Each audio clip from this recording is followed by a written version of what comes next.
तकरीबन मैंने 14 to 15 years back I created this platform, और इस प्लेटफॉर्म को लेकर हमारे बहुत सारे इश्यूज पे हम ऑलरेडी काम कर चुके हैं और आगे हम और सारे इश्यूज पे काम करते चले जा रहे हैं।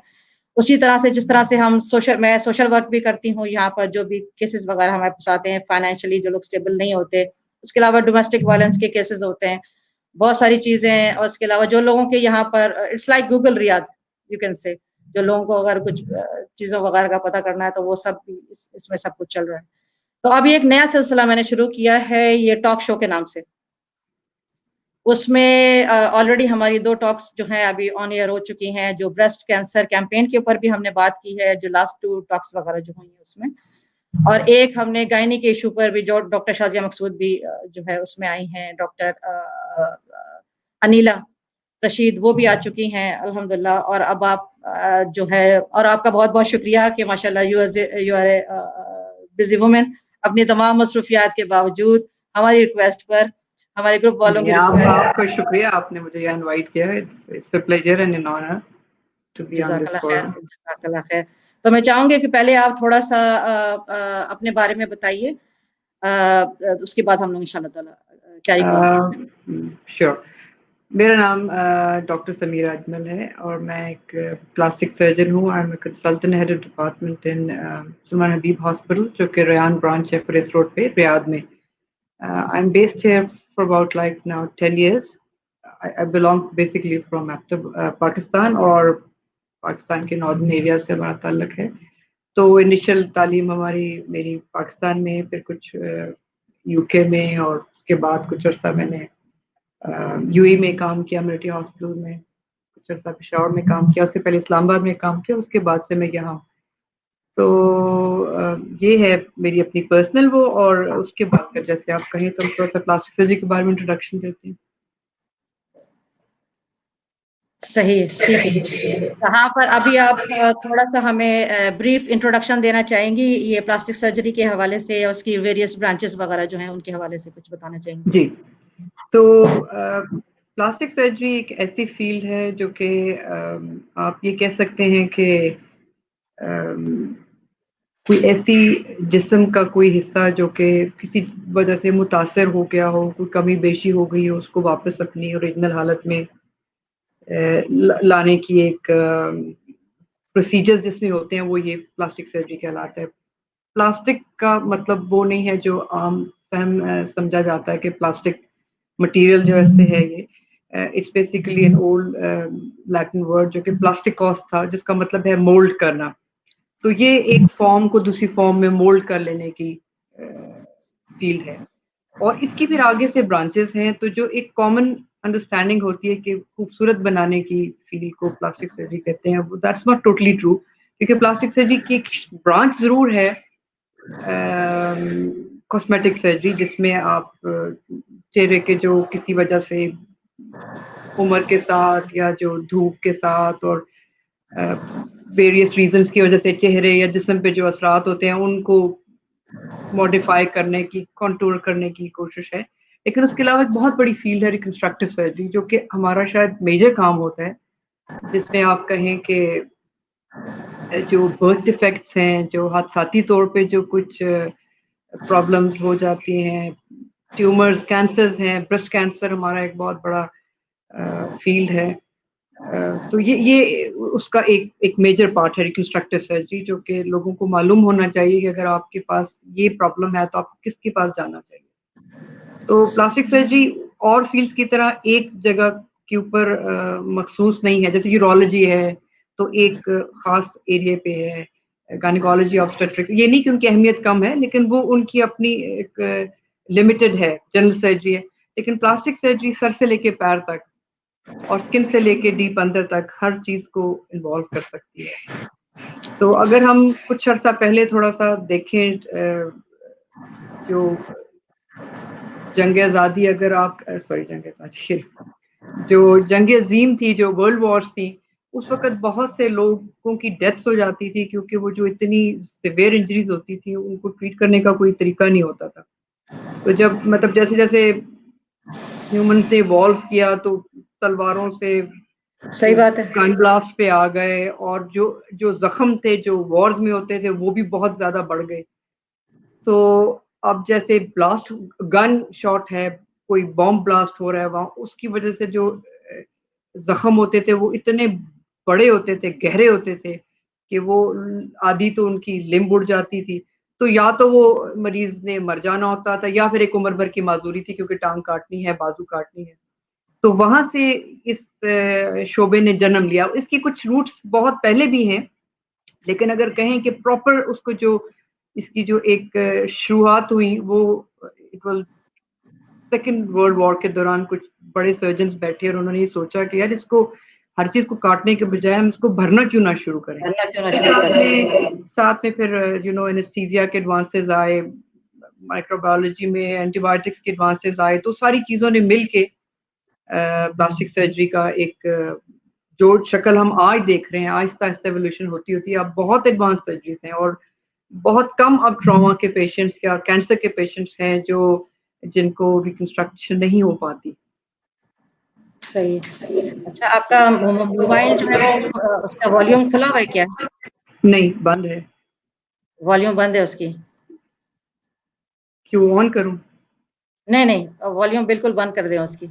बंद है उसकी। अच्छा, ये कुछ हमारी दोस्तें कह रही हैं कि ज्वाइन नहीं वो कर सकी, उनको एक्सेप्ट नहीं किया गया। तो अगर आप मैं अभी ज्वाइन कर लेती हूँ यार। उन्होंने आपने ग्रुप में उनको ऐड किया है? जी, एक मदिया नाम है, वो कह रही हैं कि उनको एक्सेप्ट नहीं हुआ। मैं अभी ऐड कर लेती हूँ 2 मिनट में। अच्छा जी, एक मदीहा है, ठीक है। और कुछ मेरी अच्छा, तो तो बोले आपको ऐड कर लिया, हाँ, आप तो आ मैं जाए। ये बता रही थी कि अगर हम थोड़ा सा, मैं रिकंस्ट्रक्टिव सर्जरी के बारे में मैंने कुछ पॉइंट्स लिखे थे जो कि मैं बताना चाहूंगी ऑडियंस को कि जैसे हम, अगर हम शुरू में थोड़ा सा रिकंस्ट्रक्टिव सर्जरी के बारे में बात कर लेते हैं, फिर कॉस्मेटिक की बात करेंगे, फिर मैं क्वेश्चंस ले लूंगी। तो जो रिकंस्ट्रक्टिव सर्जरी में एक पहली अगर हम ब्रांच ले लेते हैं, जो जिनको हम बर्थ डिफेक्ट्स कहते हैं, पैदाइशी जो नकाइस हैं, तो उनमें अब जैसे होंठ कटा हुआ है, तालू कटा हुआ है, या चेहरे की कुछ चीज बनी नहीं हुई है, आधा चेहरा नहीं बना हुआ, कान नहीं बने हुए, ठीक है, एक ब्रेस्ट नहीं बनी है, हाथ की उंगलियां जुड़ी हुई हैं या उंगलियां बनी नहीं है, तो बहुत सारी उसके अंदर एक वैरायटीज आ जाती हैं इन डिफेक्ट्स की, जो कि प्लास्टिक सर्जन के पास ये चीज आती है। अब उसमें कुछ मल्टी डिसिप्लिनरी अप्रोच हम कहते हैं, जिसमें कि बहुत सारे फील्ड साथ में शामिल होना पड़ते हैं। जैसे अब कटा हुआ अगर तालू है, तो कई दफा ऑर्थोडोंटिक यानी जो डेंटल का एक मैग्निफिकेशन का एक डिपार्टमेंट है, उनकी भी मदद चाहिए होती है, ताकि वो तालू के ऊपर खास डिवाइसेस होते हैं, वो लगा के उसको आहिस्ता आहिस्ता तालू को करीब लाएं, ताकि ऑपरेशन में फिर आसानी हो।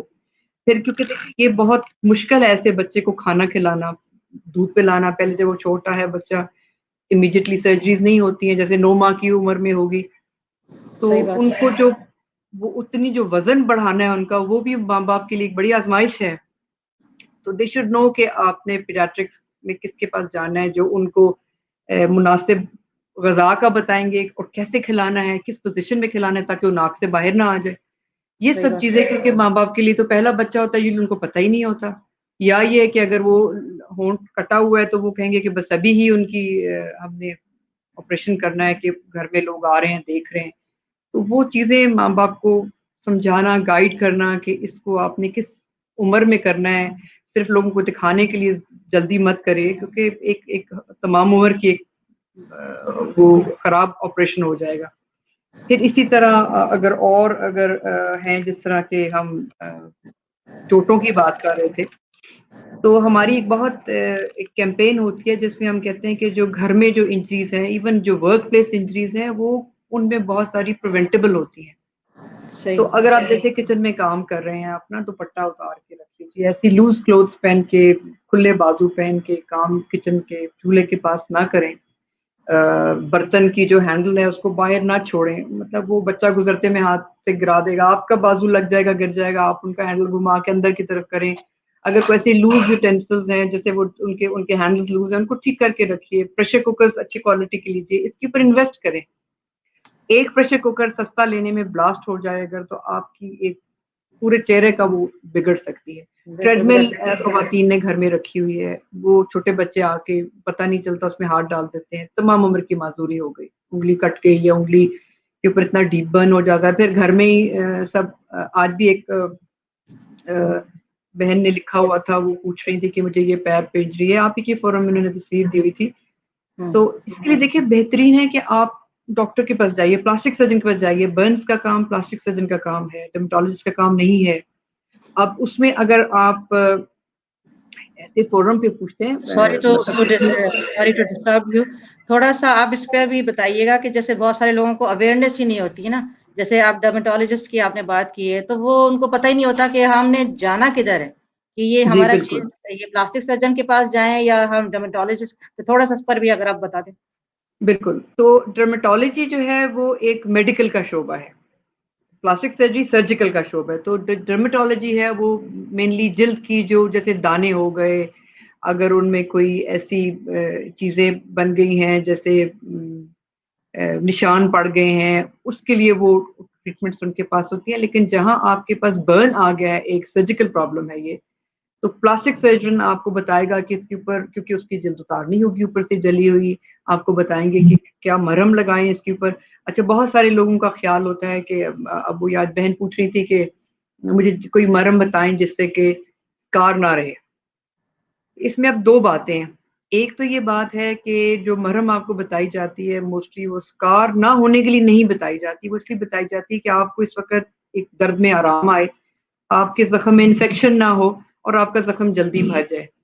अगर तो वो बहुत ही सुपरफिशियल सतही किस्म का है, जैसे आपको स्क्रैच हो गया, आपको बिल्कुल हल्की सी एक ऊपर से जल गया जिसमें सुर्ख है या बहुत हल्का सा ब्लड बना है, तो यूजुअली वो उस निशान नहीं छोड़ता, डीप बर्न निशान छोड़ते हैं। तो पहला एम तो ये होना चाहिए कि उस जिस्म के हिस्से का फंक्शन ना खराब हो जाए, क्योंकि इंसान की जो पहली चीज, अब जो हाथ है उसका काम है चीजों को पकड़ना, लिखना, ग्लास उठाना, कोई भी काम करना। तो अगर आप ये देखते रहेंगे कि इसके ऊपर निशान पड़ गया और ऊपर से उंगलियां टेढ़ी हो गई हैं, तो उम्र भर की माजूरी हो जाएगी।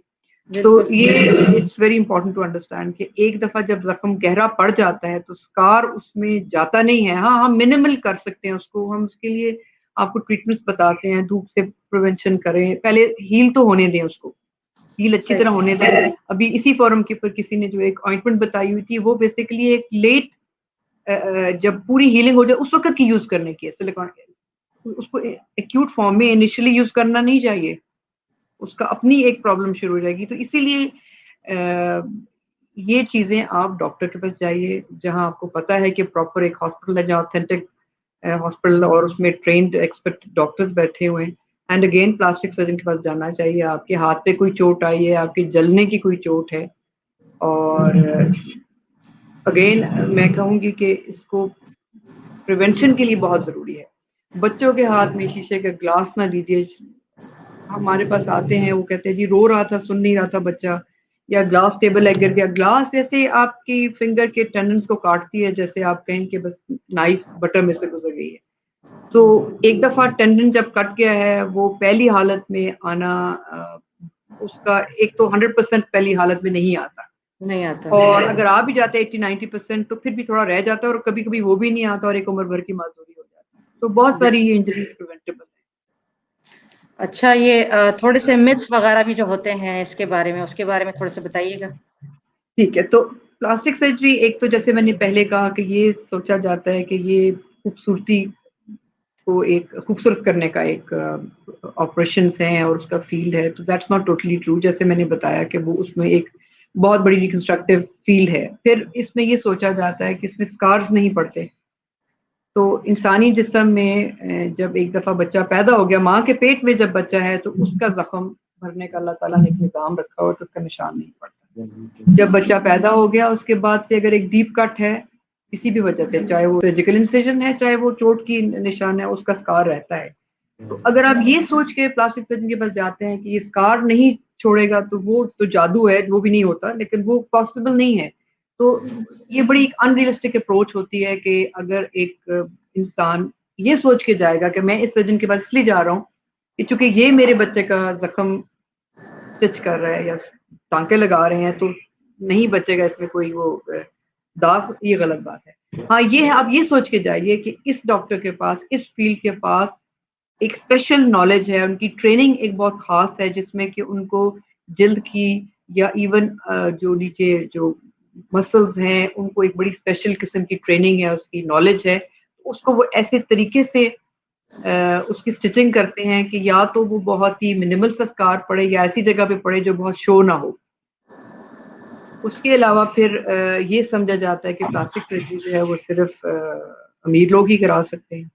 ये भी पूरी तरह ये भी सही नहीं है, उसमें बहुत सारे ऐसे प्रोसीजर्स हैं जो आपके ज़रूरत और आपकी जो फाइनेंसेस उसके मुताबिक टेलर किए जा सकते हैं। तो आप जाइए ज़रूर, मिलिए किसी ऐसे डॉक्टर से जो आपकी रिक्वायरमेंट्स और उनको समझे। तो यहाँ बीइंग एन एक्सपेट, यहाँ पर क्या लिमिटेशंस है, किस हद तक आपका यानी इंश्योरेंस कवर कर लेती है, कितने लेवल तक आप यहाँ करवा सकते हैं या पूरा करवा सकते हैं, या आपको आप रिकमेंड करती है पाकिस्तान जाना चाहिए, वहाँ बेहतर है? अच्छा देखिए, इंश्योरेंस जो है वो रिकंस्ट्रक्टिव सर्जरी तो कवर करती है, यानी कि जो जले हुए हैं, जो कट गए हैं अज़ा या उन पे चोट लगी है, उसको तो कवर करती है। हम जो दूसरी फील्ड है उसके बारे में हमने बात नहीं की, जो कॉस्मेटिक सर्जरी है उसको वो नहीं कवर करते, व्हिच इज़ अंडरस्टैंडेबली सो।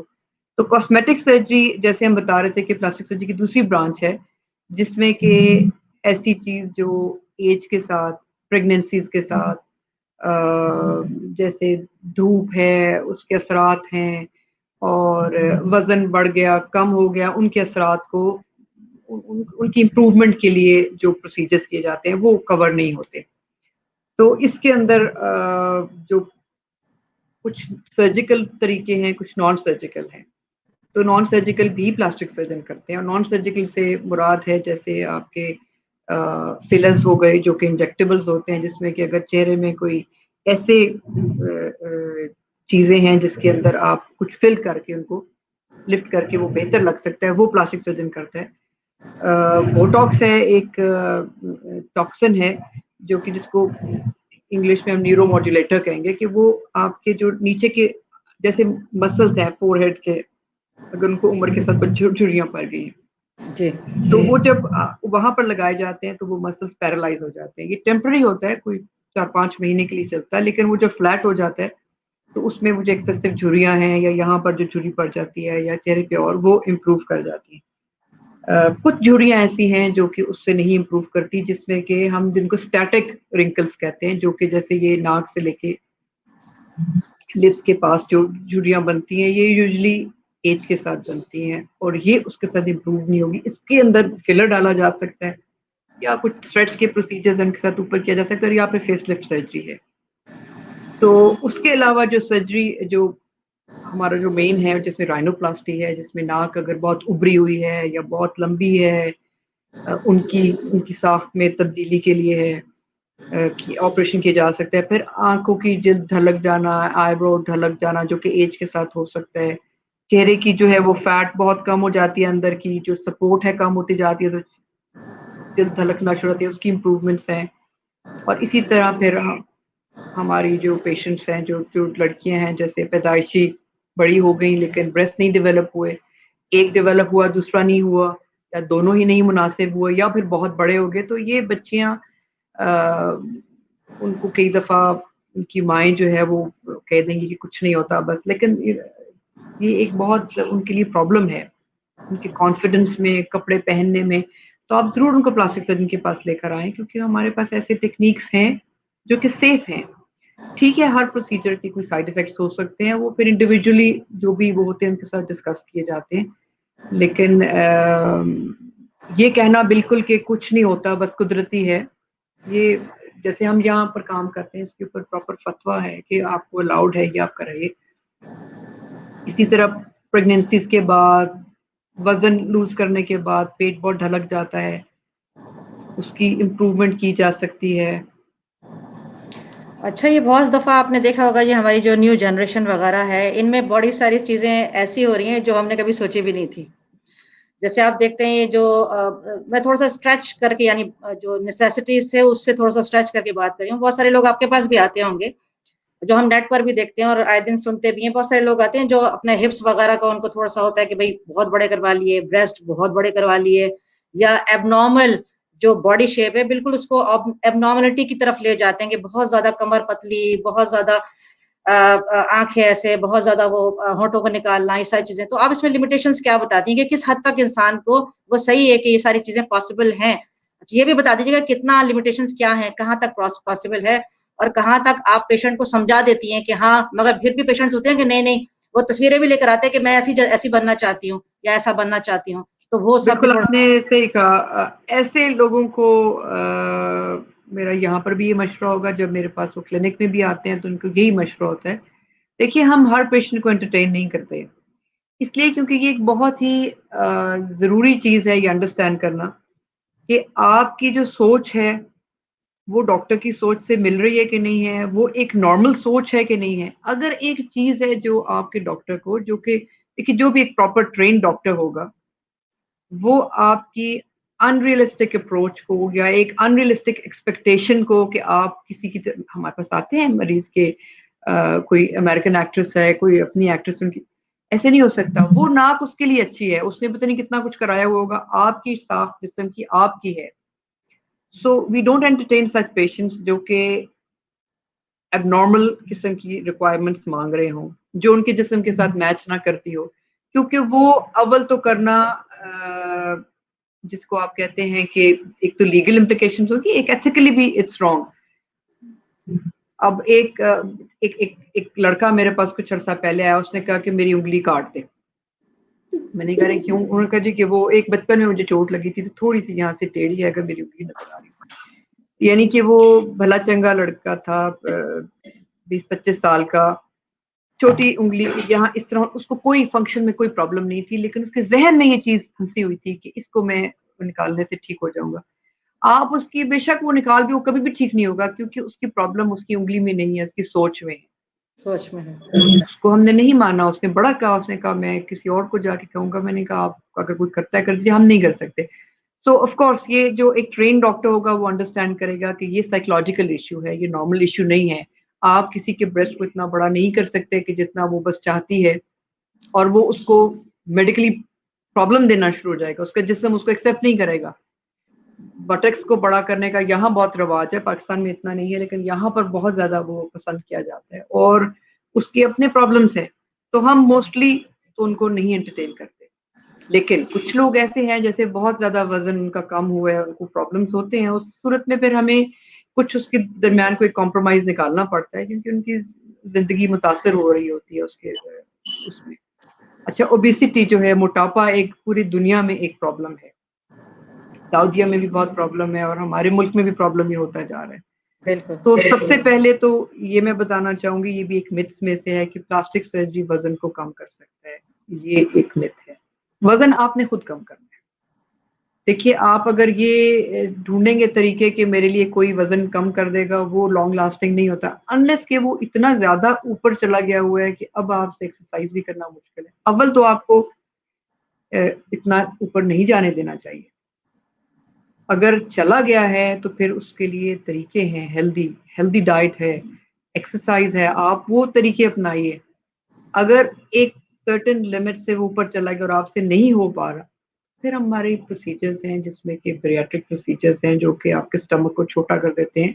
मैं ये नहीं रिकमेंड करी कि आप जाइए किसी को, लेकिन कुछ लोग ऐसे हैं कि जिनसे फिर नहीं हो पाता और उनके फिर ब्लड प्रेशर और शुगर और उनके घुटने, स्पाइन, उनके इतने प्रॉब्लम शुरू हो जाते हैं कि उनके लिए फिर उनको कराना पड़ता है। वो पेशेंट्स फिर हमारे पास आते हैं, क्योंकि वो जब वजन कम होता है तो एक एक्सट्रीम वेट लॉस की जो इफेक्ट्स हैं, स्किन सैग करती है और बेतहाशा सैग करती है, उसके साथ भी उनका चलना फिरना मुश्किल हो जाता है, उसको हमें करेक्ट करना पड़ता है। तो वो अच्छा, ये ऑपरेशन जो भी एक्सक्यूज मी, जी, सॉरी टू इंटरप्ट यू, ये जो लिपोसक्शन है वो इसी में आ जाता है?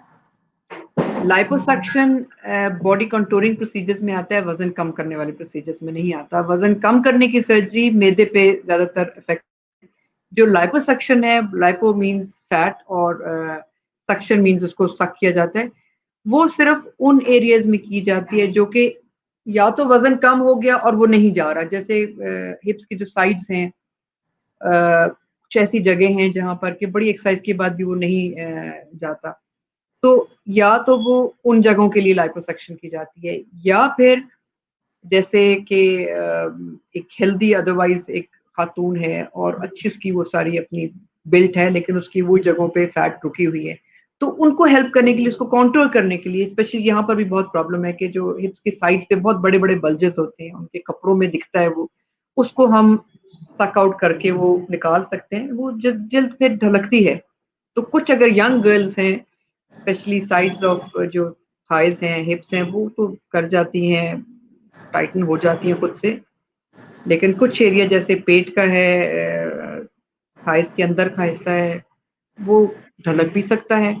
तो हर चीज की कुछ साथ में जो है वो एक प्रोज एंड आप कॉन्स कह हैं। लें कि आपको you have to take it with a pinch of salt, कि प्रॉब्लम्स भी हो सकते हैं।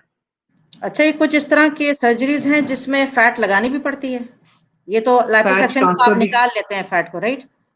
फैट ट्रांसफर भी की जा सकती है। कभी कभी जैसे एज के साथ हमने बताया कि आंखों के इर्द हल्के पड़ जाते हैं, फेस में हल्के पड़ जाते हैं, स्किन जो हाथों की बड़ी स्केलेटन नाइस सी हो जाती है, उसके ऊपर भी फैट ट्रांसफर किया जा सकता है। वो फैट इमल्सिफाई करके, उसको बड़ी बारीक करके, और कुछ ऐसा फैट होता है जिसके अंदर कुछ स्टेम सेल्स प्रिजर्व करके वो इंजेक्ट किए जा सकते हैं। उसका अपना एक बेनिफिशियल इफेक्ट भी होता है।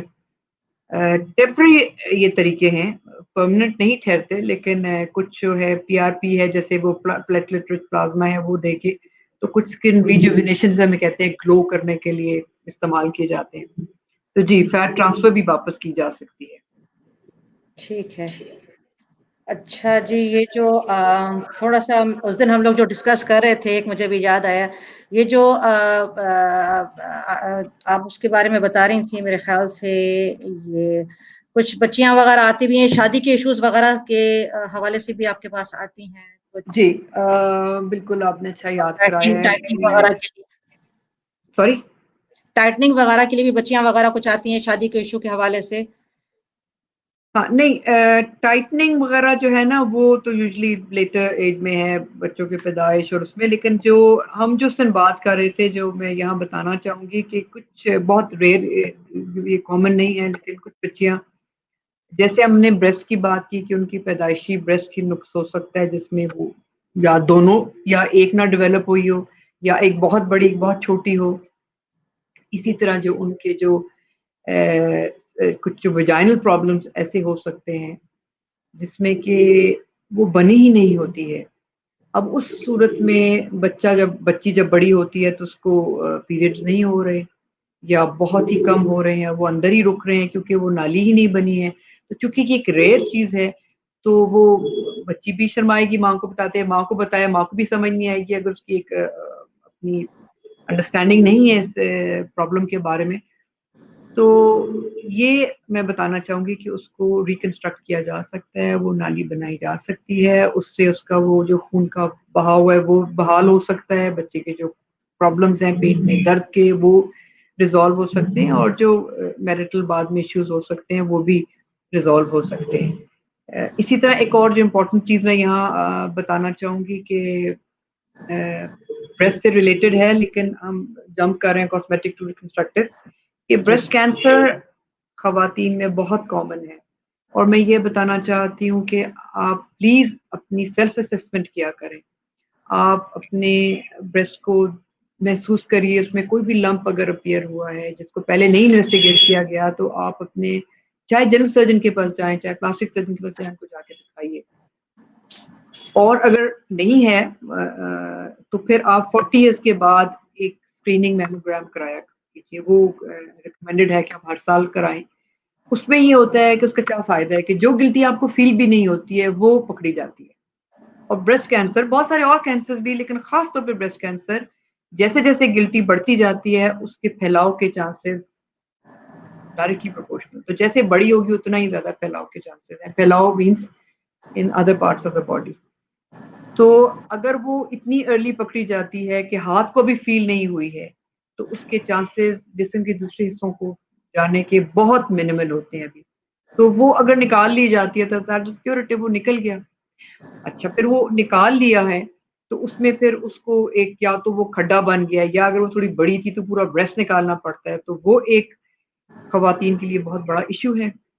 कि पहले तो वो नहीं बनाई जाती थी, और हमारे यहाँ ख्वातीन की बहुत आम वो है कि क्या जरूरत है, बस निकाल लिया। लेकिन कुछ हैं जिनको प्रॉब्लम होती है कॉन्फिडेंस में, अपने कपड़े पहनने में, अपनी अज़दवाजी जिंदगी में, और हमने देखा है कि उनकी सेपरेशंस हुई हैं इस वजह से, तो वो बहुत अच्छे तरीके से रिकंस्ट्रक्ट की जाती है वो ब्रेस्ट। और मैं अपनी तमाम ऑडियंस को, बहनों को बताना चाहती हूँ कि आप अपनी फैमिली मेंबर्स को भी, किसी को खुदा ना खास्ता ये अगर हो जाती है प्रॉब्लम, तो जरूर आप प्लास्टिक सर्जन को कंसल्ट कीजिए। अच्छा, फिर एक छोटा ग्रुप फीमेल्स का वो होगा जिनका वो 40 से कम है, लेकिन उनकी मैटरनल हिस्ट्री जो है, मैटरनल हिस्ट्री का मतलब है उनकी नानी को, उनकी खाला को, उनकी मदर को, उनकी बहनों को ब्रेस्ट कैंसर हुआ हो, उनको एक पर्टिकुलर वॉच में रहना चाहिए और अपने डॉक्टर्स को कंसल्ट करना चाहिए। वो एक खास जीन्स हैं, वो भी करवा सकती हैं, जिसमें फेमिलियल टेंडेंसी अगर है तो पकड़ी जा सकती है। तो वो एक अलग फिर बड़ा टॉपिक है, लेकिन ये कुछ चीजें हैं जो कि आप प्लीज अपनी फैमिली मेंबर्स को बताइए और अवेयरनेस जरूर उनमें रखिए। मेरे ख्याल से अभी आपने सारी चीजें ही डिस्कस कर ली है, राइट? जी, आई थिंक क्वेश्चंस आए हैं, कोई क्वेश्चंस? हाँ, थोड़े से क्वेश्चंस वगैरह हैं इसके अंदर, उनको भी आप ले लीजिए। ये मुझे नजर ही नहीं आ रहा। मैं देखती हूँ, मैं आपको बताती हूँ। पहले मैंने कहा आपकी पहले पूरी मैं बात सुन तो मैं सुन लूँ, बाकी सब लोग भी सुन रहे हैं माशाल्लाह से। How costly is it? Can a medium class person afford it? For example, mammoplasty और manucolectomy, बड़ा डिफिकल्ट वर्ड है मेरे लिए भाई। ये है क्या पेनिकुलेक्टमी? जी, ये है क्या? मुझे तो उसका मतलब पता नहीं। इस पर भी थोड़ा सा मम्मी भी बताइए, होता क्या है? अच्छा, ये कहाँ है क्वेश्चन? अच्छा, मेमोप्लास्टी जो है वो दूसरा तो मुझे क्वेश्चन मिला नहीं अभी उसका, लेकिन ये दूसरा इन्होंने पूछा है कि panniculectomy, is that any term like this in this? हाँ, पेनिकुलेक्टमी कहा जाती है। पहले मेमोप्लास्टी के बारे में बात कर लेते हैं। तो प्लास्टी अगेन, जैसे प्लास्टिक सर्जरी है कि उसको मोल्ड किया जाता है उसको, तो मेमो है ब्रेस्ट से उसका वर्ड है ब्रेस्ट के लिए। तो मीन्स उसकी जो शेप को ऑल्टर करना है, मेमोप्लास्टी करनी है, चाहे वो ढलक गई है उसको ऊपर लाना है। इसको हम रिडक्शन मेमोप्लास्टी कह सकते हैं, ऑगमेंटेशन मेमोप्लास्टी कह सकते हैं, या मास्टरपेक्सी, यानी कि अगर बहुत बड़ी है उसको छोटी करनी है, छोटी है उसको बड़ी करनी है। तो यहाँ पर वो, हाँ, इट्स नॉट कवर्ड, तो वो तकरीबन 30 से 35 हजार रियाल आ सकता है इसका खर्चा। तो जो बहनें ना अफोर्ड करती हो यहाँ पर, वो पाकिस्तान जाके करवा सकती हैं। प्रॉब्ली वहाँ शायद 3-4 लाख में हो जाता होगा, इतना ही होगा मेरा ख्याल है। और लेकिन अगर इतना भी हो तो वो कन्वर्टेड टू रियाल्स कम हो जाते हैं। इस्लामाबाद, लाहौर, कराची, पेशावर, सारे शहरों में बड़े अच्छे सर्जन तो अभी मौजूद सभी हैं। कुछ है हमारे पास, क्या नहीं और पाकिस्तान में। जी, फीमेल्स भी हैं। और पेनिक्टेमी जो है वो जो पेट की जो चर्बी निकालने का काम है, उसको उसके एक तो ये तरीका है कि आप लाइपोसक्शन करें। एक ये तरीका है कि बहुत ढलकी हुई जिल्द को टमी टक करें, या एब्डोमिनोप्लास्टी से कहते हैं। और एक उसके दरमियान की एक चीज है जिसमें कि वो पेशेंट अगर इतनी फिट नहीं है, उसकी अंदर जो पेट के अंदर की चर्बी है वो कम नहीं हुई है अभी, और she is not fit for tummy tuck, तो फिर वो चल नहीं सकती हैं। उनके पेट की जो एक ढलकी हुई जिल्द के नीचे सारे वो हाइजीन प्रॉब्लम्स हो रही हैं, जिल्द साफ नहीं हो सकती, दाने बन रहे हैं, रैशेस हो रही हैं। और उस सूरत में उस जिल्द को निकालना, उसको पेनिकुलेक्टमी कहते हैं। इट इज, अगर सही समझा जाती है, पूरी तरह टमी टक नहीं है, क्योंकि टमी टक में आप बहुत खूबसूरत कॉन्टूर वगैरह देंगे उसको, और वो हम चाहते हैं कि मरीज अपनी आइडियल वेट के बहुत करीब हो तो फिर हम करें। यानी कि अगर आपका जो वजन और हाइट का एक रेशो निकाला जाता है जिसको हम बीएमआई कहते हैं, वो 25 से 26 हो, 27 हो, फिर इतने पे ठीक रहता है। 30-31 से ऊपर हो तो वो फिर एक बहुत अच्छा हम रिजल्ट नहीं दे पाते, क्योंकि जो पेट के अंदर की चर्बी है, जो आपके ऑर्गन्स के साथ है, उसको हम ना लाइपोसक्शन से निकाल सकते हैं, ना उसको हम उसको आपने डाइट एक्सरसाइज से किसी से कम करना है। जब वो आप कम करके आएंगे तो हम ऊपर की जिल्द को निकाल के रीशेप करके एक अच्छा खूबसूरत कॉन्टूर दे सकते हैं। लेकिन अगर कोई एक ऐसी खातून है जो वो नहीं कर सकती, उसकी फिर पेनिकलेक्टमी होती है। तो इतना कोई वो फेवरेबल मैं उसको ऑपरेशन नहीं कहूँगी, वो उन्हीं के लिए हम रिजर्व करेंगे जो ये वज़न नहीं कम कर सकती। तो फिर हम कहेंगे अच्छा चलें आपके पेनिकलेक्टमी कर दें, आप इतनी तंग पड़ी हुई हैं। ठीक है। अभी तक का ये है कि पिछले दफ़ा जब अभी जनवरी-फरवरी में एक रियाद सीज़न कुछ उसके जो डिस्काउंट्स आए थे सारी तरफ, तो वो सलमान हबीब में भी बहुत अच्छे डिस्काउंट्स आए थे। तो उसके लिए वॉच आउट, वो अगर फिर दोबारा आता है तो वो बहुत अच्छे डिस्काउंट उस पे भी करवा सकते हैं। अभी जो है यहाँ सलमान अल हबीब में ये जो अभी मेमोग्राम वगैरह हो रहा है, ये इसमें मेरे ख्याल से जब ये डॉक्टर्स वगैरह भी लेटली जो आई थी, मेरे ख्याल से उन्होंने भी बताया था कि ये जी हाँ। फ्री दे रहे हैं सर्विस अभी इसकी। अभी क्योंकि ये ब्रेस्ट कैंसर अवेयरनेस मंथ चल रहा था, तो उसमें बड़ा अच्छा पैकेज आया हुआ है, जिसमें एक्सक्यूज मी अल्ट्रासाउंड, मेमोग्राम और कुछ और एग्जामिनेशन है। कोई एक पैकेज है जो कि बड़ा अच्छा सस्ता पैकेज दिया हुआ है इन्होंने। उसका एग्जैक्ट तो मुझे प्राइस नहीं पता क्योंकि वो कोई दूसरे डिपार्टमेंट से जाती हैं, लेकिन वो आप चेक कर सकते हैं, कोई भी सलमान हबीब को कॉल करके पूछ सकते हैं। सही है। अच्छा, ये कैक्शा जो है पूछ रही है, beside silicone any other way to deal with the issue of breast sagging? नहीं, सिलिकॉन जो है ना वो ब्रेस्ट सैगिंग के लिए नहीं है। सिलिकॉन है जहाँ ब्रेस्ट छोटा है उसको बड़ा करने के लिए। हर सैगिंग में सिलिकॉन नहीं डलेगा। अच्छा, एक तो ये ज़रूरी बात है, यहीं से एक बात निकलती है कि सिलिकॉन इंजेक्टेबल नहीं होता। बहुत पहले, बड़े समझे 20-25 साल पहले उसको इस तरह भी इंजेक्ट किया गया, और अभी भी कभी आप जब डॉक्टर्स के पास लोग नहीं जाते, क्वैक्स ऐसे हैं जिन्होंने वैसलीन इंजेक्ट कर दिया ब्रेस्ट में, बटक्स में, सिलिकॉन इंजेक्शन लेके इंजेक्ट कर दिया, क्योंकि उनको मालूम तो है नहीं है, वो सारी की सारी टिश्यू डिस्ट्रॉय हो जाता है, वो बिल्कुल गल जाती है जगह।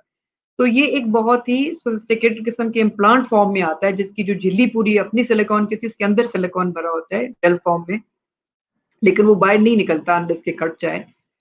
तो वो उस सूरत में होता है जबकि ब्रेस्ट बहुत छोटी है। और जो ब्रेस्ट सैगिंग का जिन्होंने पूछा है उनके लिए है कि ये सिर्फ उनके लिए होगा जब वो सैगिंग के साथ साथ उनका वजन भी कम हुआ है, जैसे वेट लॉस है, एक्सट्रीम वेट लॉस है, या फिर प्रेगनेंसीज के बाद इतना ज्यादा उनका वो इफेक्ट हुआ है कि बिल्कुल ही जो है ना, या एज के साथ एट्रोफी हो गई है, बिल्कुल ही समझे कि ब्रेस्ट के जो टिश्यू है वो खत्म हो गए।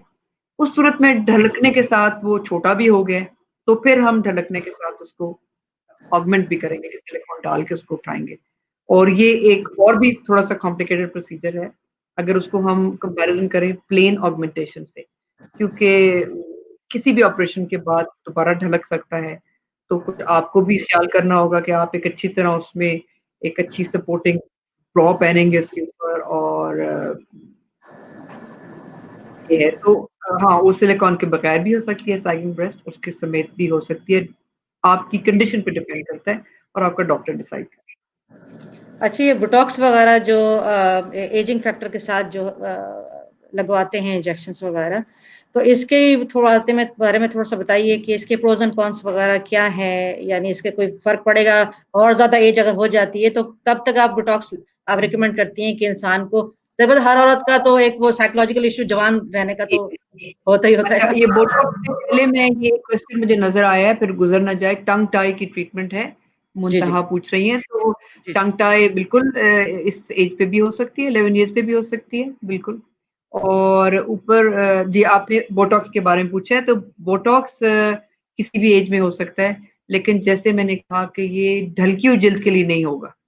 तो अगर वो जिल्द इतनी है कि वो थोड़ी सी आपके मीडियम एज ग्रुप में है, जिसमें कि जब वो रिंकल फ्लैटन होता है तो आपको एक यूथफुल लुक नजर आती है, तो उसको फायदा देगा। लेकिन अगर स्किन ढलक भी गई है, तो क्योंकि वो नीचे स्किन के नीचे मसल के ऊपर एक्ट कर रहे हैं, और ढलकी हुई जिल्द के ऊपर नीचे मसल टाइट भी हो गया, टाइट नहीं सॉरी रिलैक्स कर गया, उसको वो ऊपर जिसने उसने जो रिंकल देना था वो खत्म भी हो गया, तो वो तो नजर ही नहीं आएगा। तो इसलिए बहुत बहुत इंपॉर्टेंट है कि आप डॉक्टर को ही डिसाइड करने दें कि वो बोटॉक्स का लिए ये कैंडिडेट है मरीज। मरीज तो हम नहीं कहेंगे इनको, जो खातून या वो जो है, और या फिर को कोई और प्रोसीजर की जरूरत है जिसमें कि स्किन टाइटनिंग करनी पड़े। Botox is not for skin tightening. Botox मैं अगेन रिपीट करूंगी, वो मसल को, अंडरलाइंग जो जल्द के नीचे जो अजलात हैं, मसल है, उसको रिलैक्स करने के लिए। वो जब रिलैक्स होगा तो उसके जो ऊपर जो झुर्रियां पड़ रही थी वो पड़नी खत्म हो जाती। ठीक है। इसको बहुत सेफ प्रोसीजर है, 4-5 महीने के बाद आप रिपीट करवा सकते हैं and you can continue with it for as long as you want.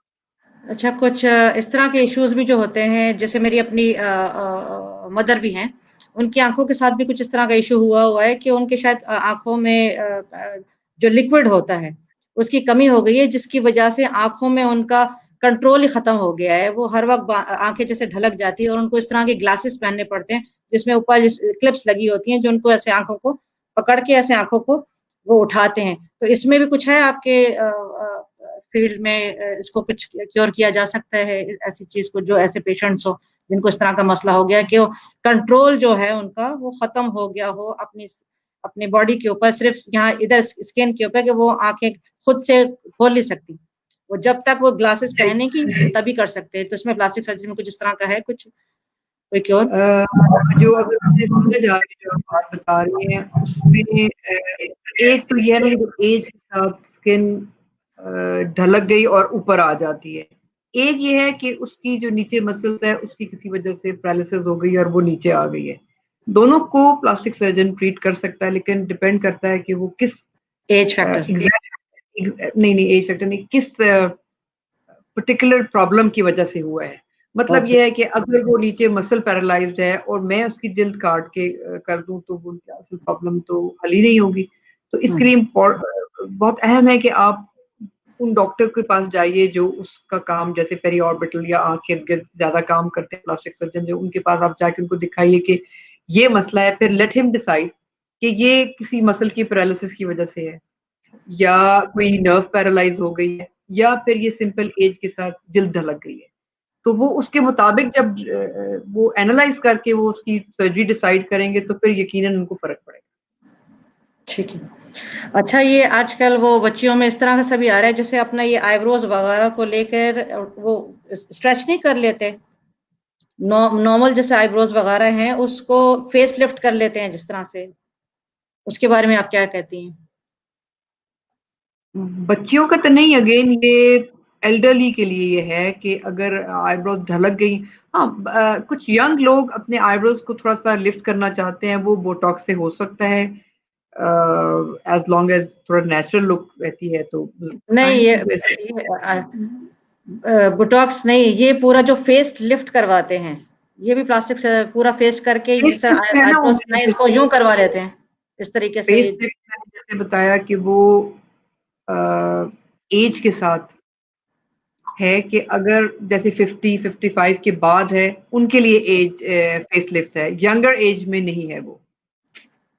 ठीक है, वो भी इसमें ही आता है, आपके प्लास्टिक सर्जरी में ही आता है ये भी? जी हाँ, जी हाँ, फेस लिफ्ट, फेस थ्रेड्स, ये सारी प्लास्टिक सर्जरी में ही आता है।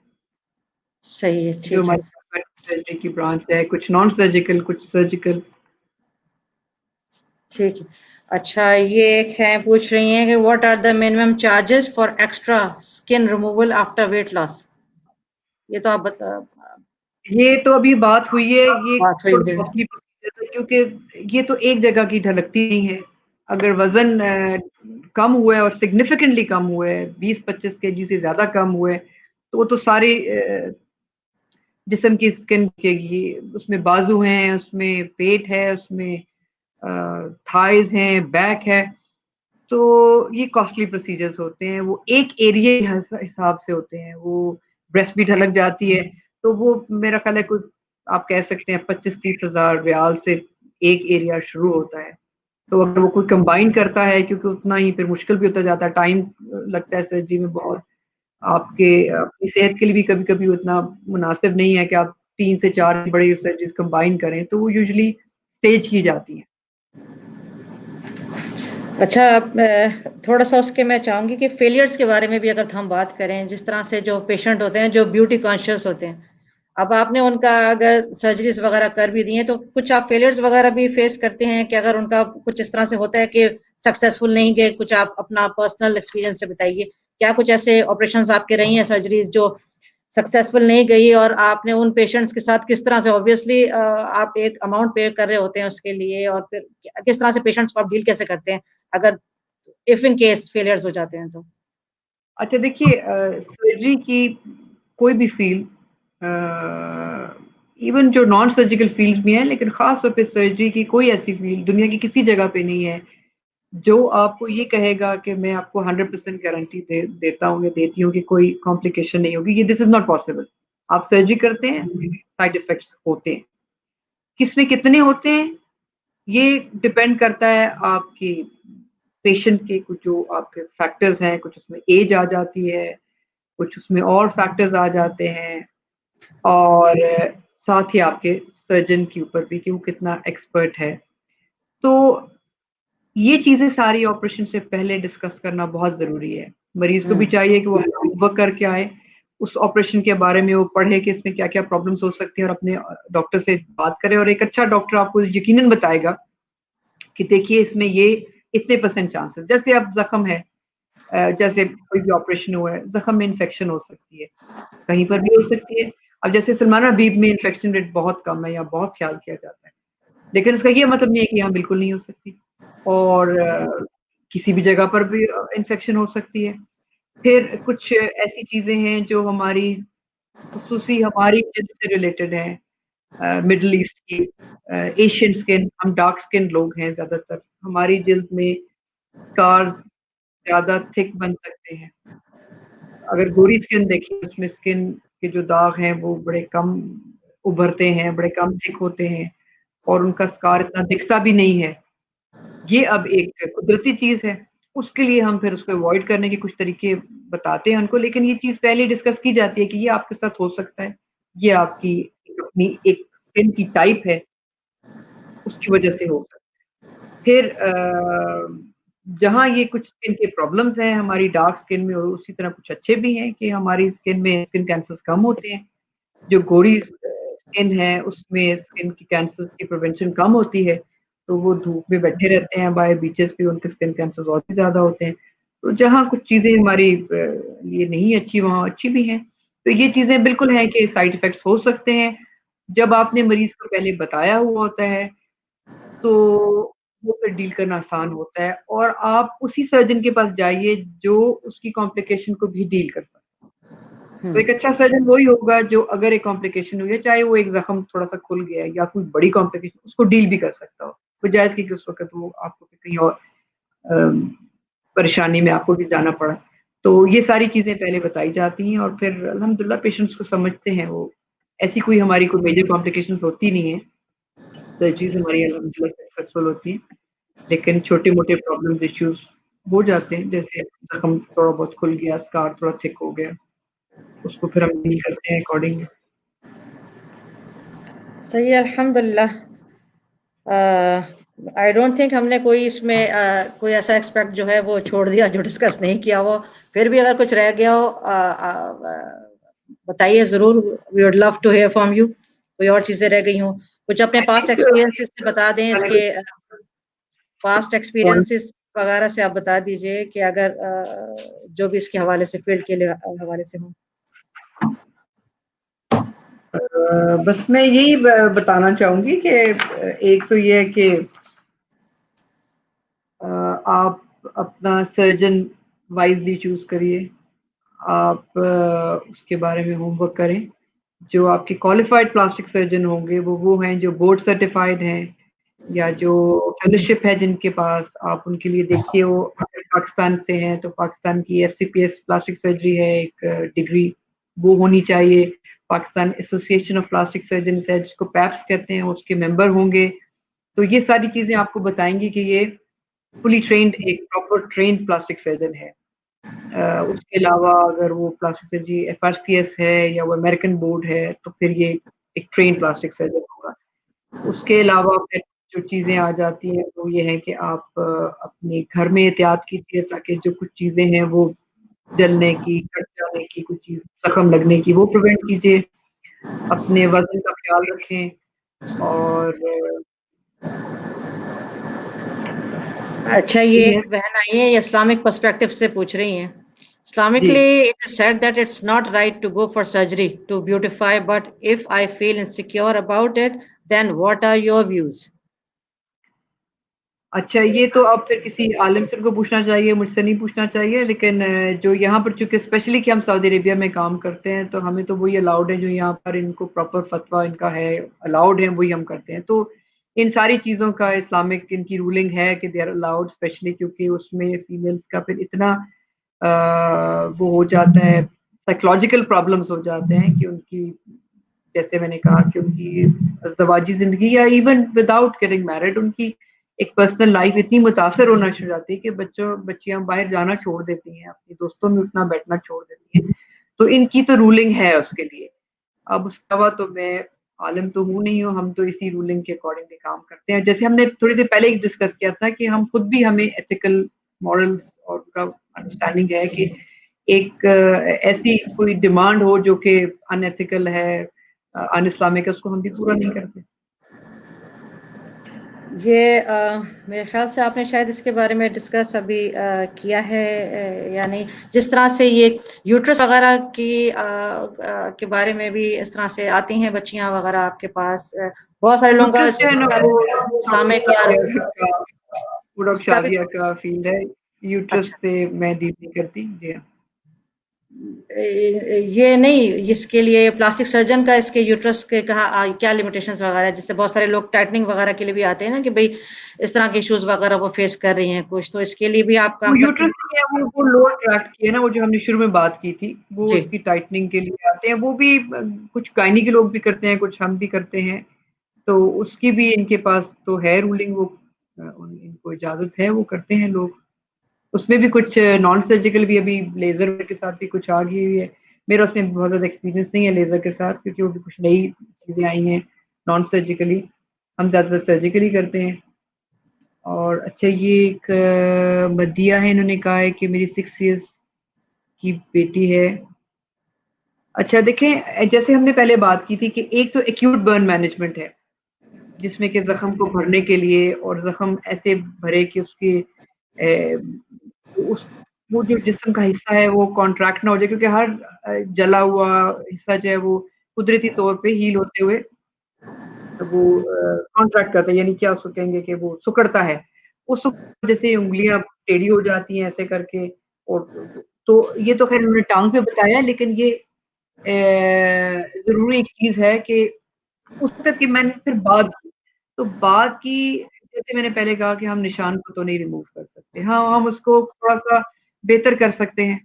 अगर वो बहुत ही डीप है, सिकुड़ा हुआ है, तो हम उसको स्किन एक्सपेंशन एक तरीका है, जिसमें कि बाकी स्किन के नीचे एक कोई सर्जिकल बैलून होता है सिलिकॉन का बना, वो डाल के उसको आहिस्ता-आहिस्ता 2-3 महीने के लिए इन्फ्लेट करते हैं। वो जब स्किन नॉर्मल वाली उभरती है, तो उस स्किन को फिर वो लाकर इस स्किन की हटा के उसको लगाते हैं। लेकिन ये एक ये है कि यूं बर्न्स के लिए किया जाएगा, यानी जो बर्न्स बहुत डीप बर्न्स स्कार्स छोड़ के, और सिकुड़े हुए खराब किस्म के स्कार्स हैं, और हल्के से धब्बों के लिए नहीं है, क्योंकि ये खुद भी अपनी जगह निशान छोड़ेगा। सिर्फ़ ये है कि वो एक बड़ा-सा अगर निशान है, उसकी जगह कुछ लाइन्स पड़ जाएँगी। तो it improves from that big circular scar से वो एक छोटा वर्टिकल या कोई ज़िगज़ैग स्कार्स आ जाएँगे, तो छोटे धब्बों के लिए नहीं होगा। तो अगर उनकी बेटी की, हाँ जी, निशान है, तो वो आप कभी आकर दिखा दें मुझे अगर आप यहाँ रहती हैं। लेकिन अगर कोई धब्बा रह गया है तो उसको उसका जाना मुश्किल होता है। वक़्त के साथ थोड़ा वो मध्यम हो जाता है, ये है। आप मसाज रखिए, इसका मसाज वैज़लिन का कर लें, कोई और बेशक मॉइस्चराइज़िंग लोशन ले लें, उसके साथ मसाज करें। और मसाज का भी शुरू के 6 महीने, साल में ज़रा ज़्यादा असर होता है, बाद में ज़रा कम होता जाता है।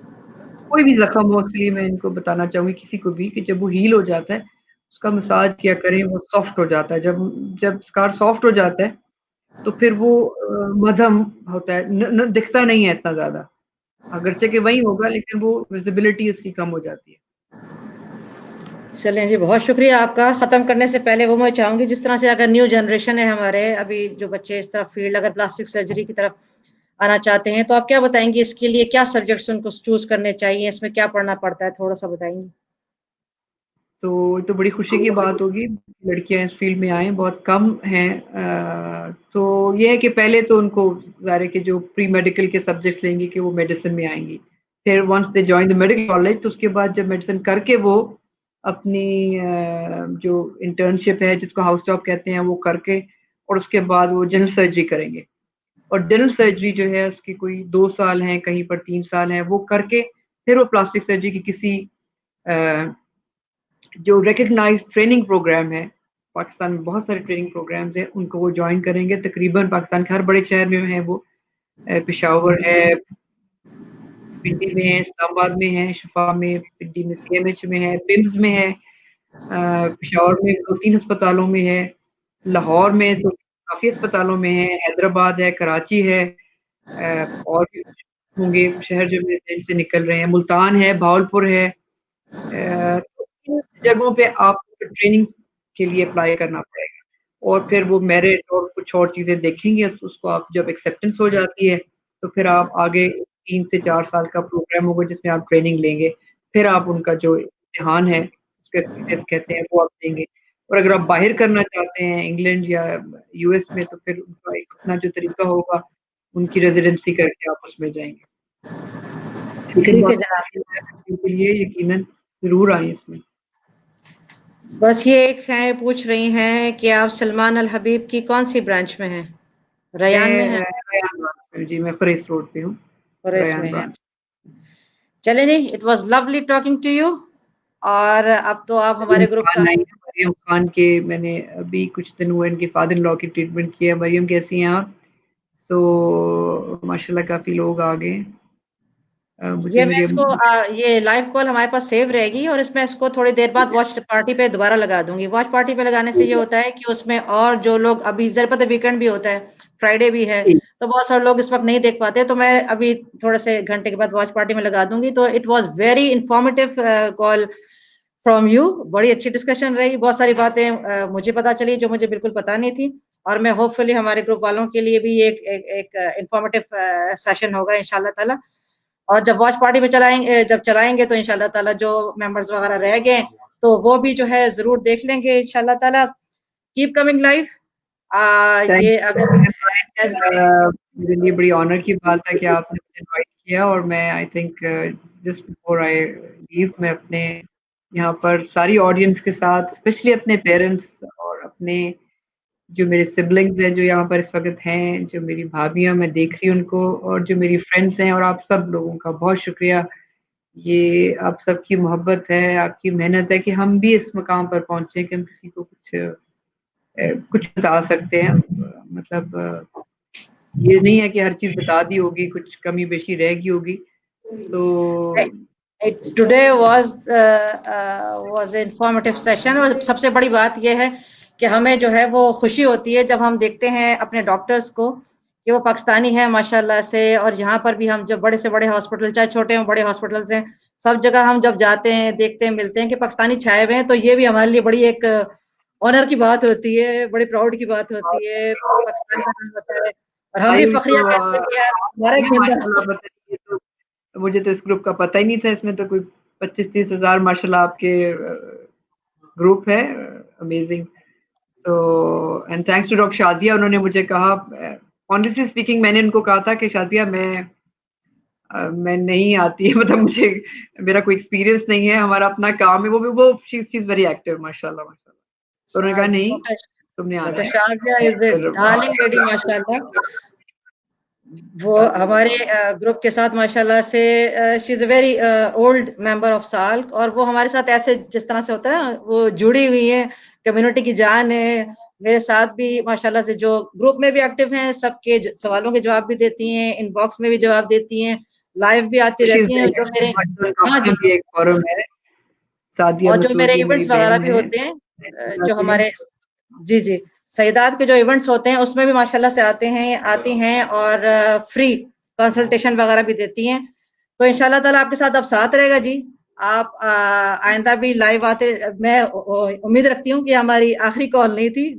This was just the beginning of the game. ज़रूर, ज़रूर, अब ज़रूर। आप आइंदा आते रहें, जब आपको आसानी होती है, आप अकेले भी लाइव आ सकती हैं, मेरे साथ आना चाहती हैं, मेरे साथ भी आना चाहती हैं। इस लाइव कॉल को भी जब तक हर बंदा देख नहीं लेगा, उतनी दफ़ा मैंने इसको वॉच पार्टी में लगाना है।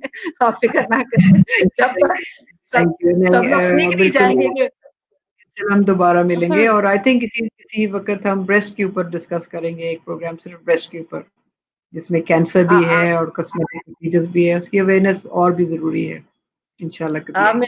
इंशाल्लाह ताला अपना शेड्यूल देखकर मुझे बता दिए। Whenever it is convenient for me will schedule another live call और दोबारा भी हम आते रहेंगे। हम आपको देखना चाहते हैं, आपको सुनना चाहते हैं, आपसे सीखना चाहते हैं। बहुत शुक्रिया। थैंक यू, बहुत थैंक यू, शुक्रिया। अस्सलाम थैंक यू। वालेकुम। अस्सलाम वालेकुम। अल्लाह वालेकुम हाफ़िज़। सलाम। हाँ जी जनाब, ये थी डॉक्टर समीरा अजमल, जो कि यहाँ पर सलमान अल हबीब हॉस्पिटल जो है रियाज में, अल रैयान ब्रांच जो है खुरेस रोड पर, उसके अंदर होती हैं। She is practising there. तो अभी हम लोगों ने थोड़ा सा लाइव का सिलसिला ये साल का टॉक शो के नाम से नया हमने शुरू किया है, जिसमें से अभी हमारी 3 लाइव कॉल्स ऑन एयर हो चुकी हैं। They are saved in the group. जब भी आप लोग चाहें, आपको वक्त मिलता है, आप जरूर सुनिए।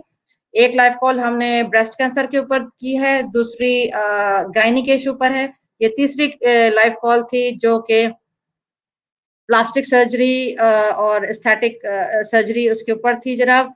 I hope this call would benefit most of the people in the group और इंशाल्लाह ताला ये सिलसिला चलता रहेगा। मैं दोबारा हाजिर होंगी नेक्स्ट वीकेंड पर।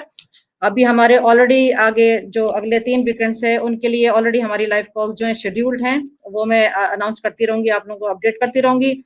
आप लोगों में से जो लोग और भी जो मेंबर्स हैं जो हमारे साथ हैं, जो हमारी लाइव कॉल्स देख रहे हैं, सीख रहे हैं, अगर आप लोग ये समझते हैं कि आपके अंदर भी कोई टैलेंट है और जो आप हमारे साथ शेयर करना चाहते हैं, कॉल मी एट 0540619194।